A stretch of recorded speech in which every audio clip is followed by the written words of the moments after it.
Këtë fundjavë kemi ardhur në një nga qytetet e Shqipërisë etnike, në Ulqin pra, dhe do t'ju tregojmë se çfarë mund të vizitojmë për një fundjavë në Ulqin, cilat janë, le të themi, pikat kryesore që mund t'i shohim shpejt e shpejt, si janë çmimet dhe si kalohet fundjava.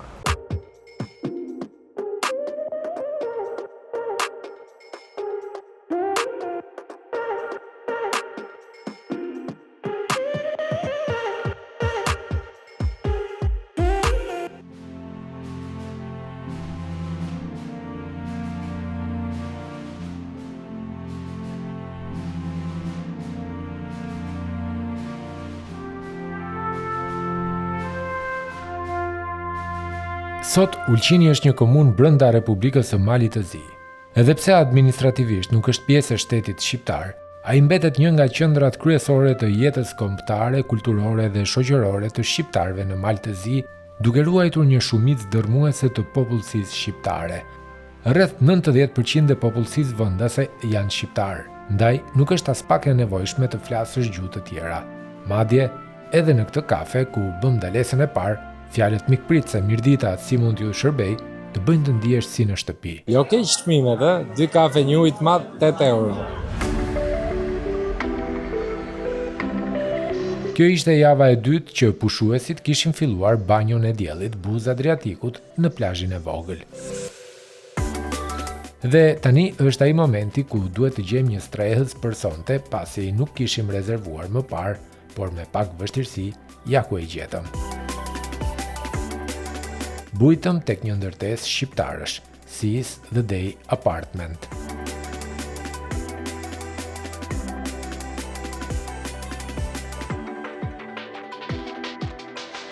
Në fakt ne nuk kishim rezervuar sot, erdhëm kështu, ikim tu, ikim atje dhe ja erdhëm. Mirë po vuajtëm pak derisa gjetëm një apartament që mendoj se na përshtatej, sepse pam disa që nuk na pëlqyen. Megjithatë, ky apartamenti ose kjo dhoma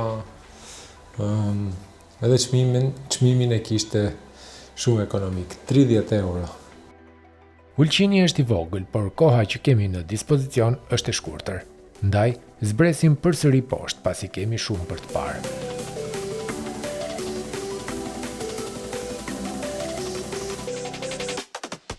Ulqini nuk është thjesht një qytet bregdetar, është një dëshmitar i gjallë i historisë sonë.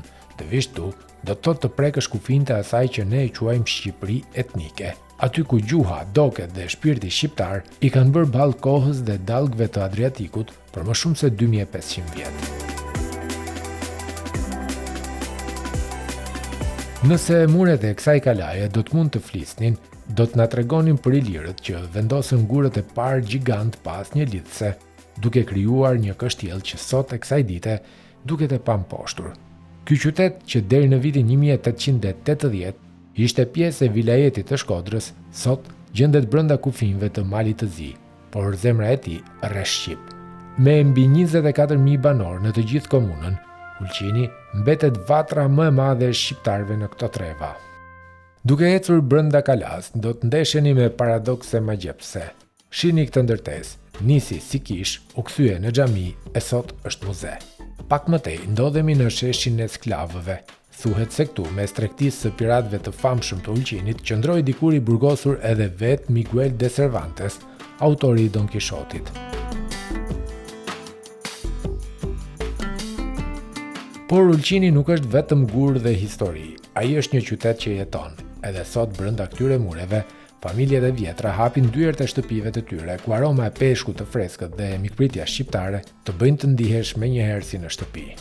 Këtu ndeshëm edhe një ndër peshkatarët më të vjetër të Ulqinit. Në Ulqin pa, Hari Bushati. Hari Bushati. Hari Bushati. Fisherman Hari. Fisherman Hari pa. Okay. Fisherman Hari. E kur e ke kap peshkun ti kur vite në Verogja këtu? Kur ka qenë në unë Velipoj kam dalë kam gjujt. Velipoj. Velipoj pa. S'kishe frikë ta afrohesh? Ja. Unë kam shkur në punë e tanur andaj me 77, 76. Ere 2 tezët Shkodër i kam. Ere hallun e kam Durrës.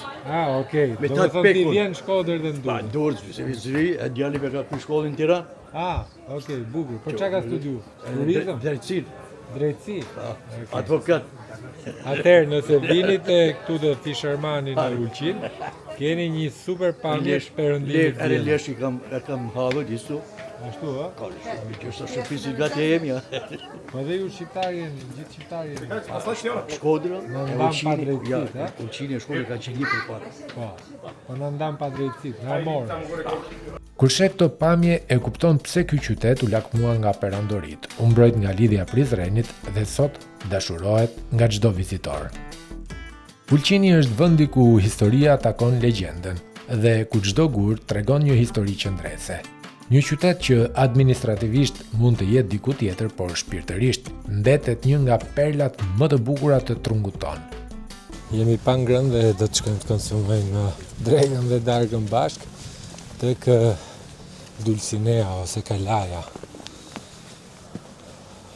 Janë ca shkallë për të ngjitur, po doja dalë.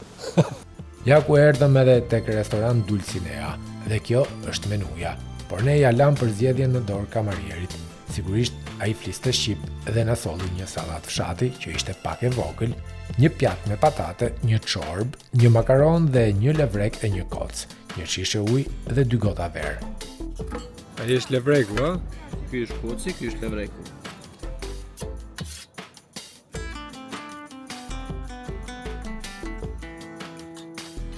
E tani është momenti I shumë pritur. Sa paguam? Shikojeni pak faturën. 83.5 euro. Si ishte ushqimi? I mirë, po jo dhe aq I lirë.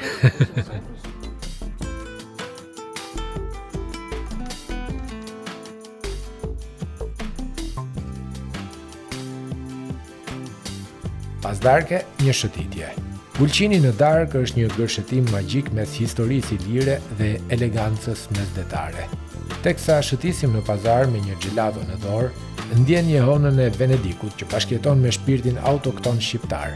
Kalaja e ndriçuar qëndron mbi qytet si një kurorë mbretërore, ndërsa drita dhe pazari dhe aroma e detit krijojnë atmosferën e një dolce vita ballkanike. Jo pa qëllimi përmenda këtë fjalë italiane, pasi këtu është vendi ku tradita takon shijen, duke e kthyer mbrëmjen në një rrëfim të gjallë që I kalon shekujt. Shihemi nesër në mëngjes se jemi shumë të lodhur dhe na fliet gjumë.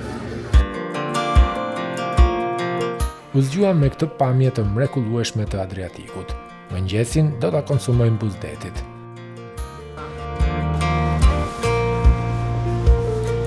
Ja ku erdhëm përsëri tek plazhi I vogël.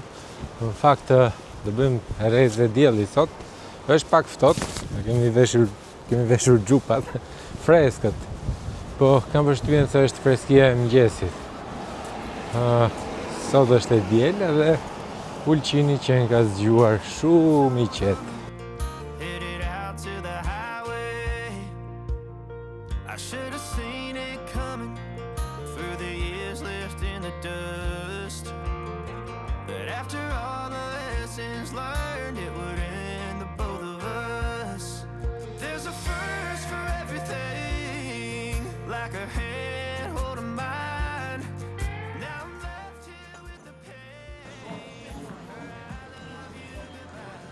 Dy kafe, një shishe ujë, 5 euro kushton.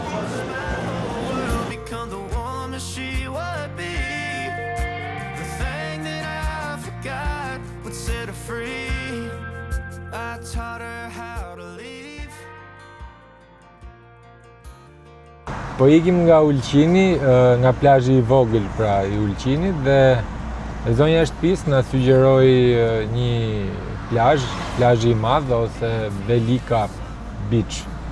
Kem ta shohim sepse ndoshta nuk mund të largohemi pa e parë ose pa parë disa plazhe që mund të ketë Ulqini. Ky është edhe bulevardi Teuta, po kalojmë mes përmes tij dhe kemi marrë rrugën për tek plazhi I madh pra. Dhe këtu në Ulqin 90% e banorëve flasin shqip, pra për gjithë ju që mund vini ose nuk keni ardhur ndonjëherë për ta vizituar Ulqinin, do ta keni shumë të thjeshtë për të komunikuar dhe për të orientuar dhe me rrugët sepse gjitha tabelat janë dhe në gjuhën shqipe.